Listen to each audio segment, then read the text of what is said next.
Halo sobat, selamat bertemu lagi. Semoga sobatku semua sehat selalu dan dalam lindungan Tuhan Yang Maha Esa dimanapun berada.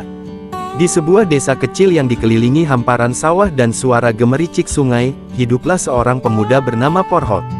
Ia dikenal sebagai anak yang rajin, santun, dan penuh semangat. Sejak kecil, Porhot sering memandang ke arah bukit di kejauhan sambil berbisik dalam hati, dunia di balik sana pasti luas sekali. Ayahnya, Pak Raji, adalah seorang petani sederhana, dan ibunya, Bu Sari, menjual hare di pasar. Mereka bukan orang berada, tapi di antara peluh dan tanah basah, mereka menanamkan satu hal di hati, mimpi mereka harus perjuangkan Porhot sukses.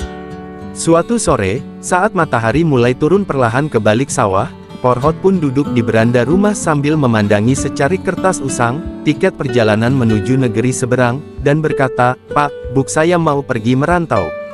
"Benarkah kau yakin ingin pergi, Nak?" tanya Bu Sari, suaranya lirih, penuh kekhawatiran. Porhot mengangguk, matanya berkaca-kaca. "Aku harus berani, Bu. Aku ingin hidup yang lebih baik, untuk ibu dan bapak juga." Pak Raji menghela napas panjang, lalu menepuk bahu Porhot, "Kalau begitu, pergilah. Tapi ingat, dimanapun kau berpijak, bawa pulang kehormatanmu." Hari keberangkatan itu tiba. Seluruh desa ikut mengantar Porhot sampai ke jalan utama. Ibu-ibu membawa rantang berisi makanan, anak-anak berlarian sambil melambai, dan para bapak memeluk Porhot satu persatu. Sebelum naik bus, Bu Sari menyelipkan sebungkus kecil berisi tanah dari halaman rumah mereka ke dalam tas Porhot. "Supaya kau tak lupa dari mana asalmu, dan desa kelahiranmu," katanya, menahan tangis. Perjalanan panjang membawa Porhot ke negeri asing.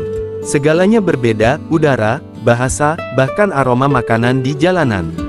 Raka mulai dari bawah, mencuci piring di restoran kecil, membersihkan gudang, menjadi tukang kebun.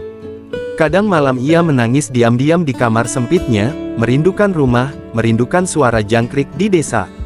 Suatu malam, setelah seharian bekerja, Porhot menerima surat dari kampung.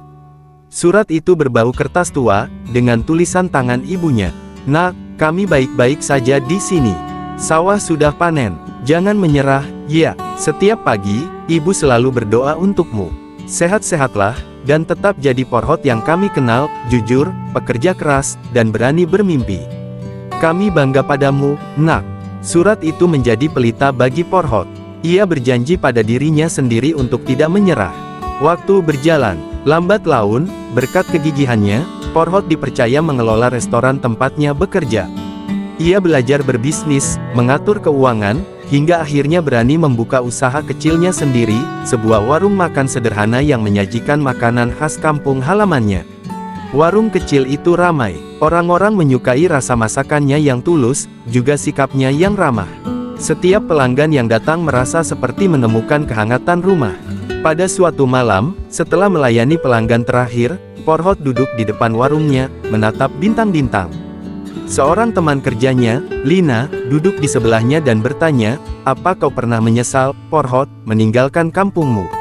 Porhot tersenyum, menatap langit. "Tak pernah. Karena dari kampung itulah aku tahu arti mimpi, dan pulang." Dalam hatinya, Porhot tahu, perjalanan ini belum selesai. Tapi suatu hari nanti, ia akan kembali ke tanah kelahirannya, bukan lagi sebagai anak desa biasa, tapi sebagai seseorang yang membawa harapan baru, bukan hanya untuk dirinya, tetapi untuk desanya tercinta. Setelah 5 tahun kemudian ia pun pulang dan kembali ke kampung halaman dan memberikan inspirasi yang baik bagi banyak orang di kampung halamannya.